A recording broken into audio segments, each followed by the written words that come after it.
Billy, Yeah. we're here in Toronto. You're just telling me about sleeping outside. Tell me about it.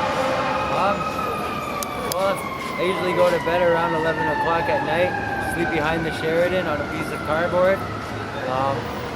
Tons and tons of people walk by.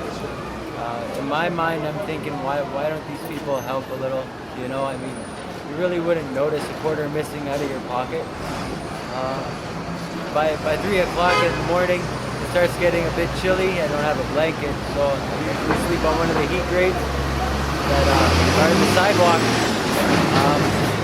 The only problem with that is the police usually come by and they bother you. They'll give you tickets for encumbering the sidewalk. Panhandling these days is becoming rough. A lot of people either view it as wrong, or maybe they don't have the change, or they're just scared or don't know what to do. The police don't help with that at all.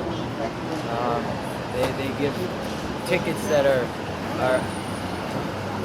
meaningless because they know that we can't pay the ticket. Right. Makes no sense. I mean, 2 days ago I've got a ticket for just standing here at the 7-Eleven for encumbering the sidewalk, even though I was standing. How much is the ticket? $125. And how are you going to pay that? I can't pay it. So then you get another ticket. That's right. And eventually you get court summons, and then you have to go to court. And if you forget to go to court, or there's another thing you gotta do, you know. I missed housing appointments just because I had warrants. You know. Wow. My last housing appointment that I had, I was supposed to move in that day. So that morning I was making a little change for breakfast, and the police came by because, you know, I guess we're criminals in their mind, and arrested me because I missed court and had to commit a warrant. I was in jail for all of 2 days, and unfortunately that 2 days I lost my opportunity to move into subsidized housing. Wow. You know, I mean, in this city it's almost like when a person in my situation takes the 2 steps forward, it's almost as if we're taking 3 steps back. Wow. You can never get ahead. And then on top of that, you have other homeless people that may have mental illness or are on drugs that scare people. You know, therefore the less aggressive panhandlers like myself, I just stand there with a cup and say good day. Right. How are you? Right. You know, like, if you help, you help. If you don't, you don't. You know, there's no obligation to it. They assume that I'm capable of working, and if that was the case, I'd be working. Right. Like most other people, I guess. How long have you been out on the streets? On and off for 15 years, and I'm 32 now, so half of my life. Oh my gosh.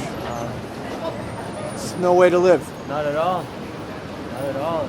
And if they outlaw panhandling, we're only going to be able to turn to what we know, and that's crime. Like, before I had this, I was doing robberies. Right. You know, I was an opportunist at that time.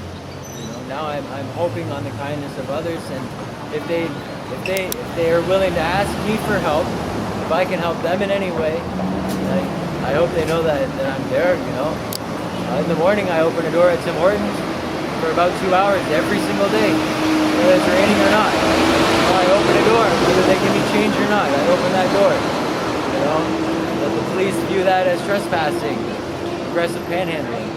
You know, half the time my regulars are asking me where I am when I don't show up at the door. They're worried. You know, what am I going to tell them? I'm in jail. You know. If you had 3 wishes, what would they be? My first wish obviously would be world peace. My second wish would be what you learn in school: acceptance, equality. You know. My third wish would just, I don't even have a third wish. I just wish that everyone would at least, you know, put themselves in someone else's shoes, no matter what situation you're in. Nobody has an easy life, you know. Thank you very much for talking.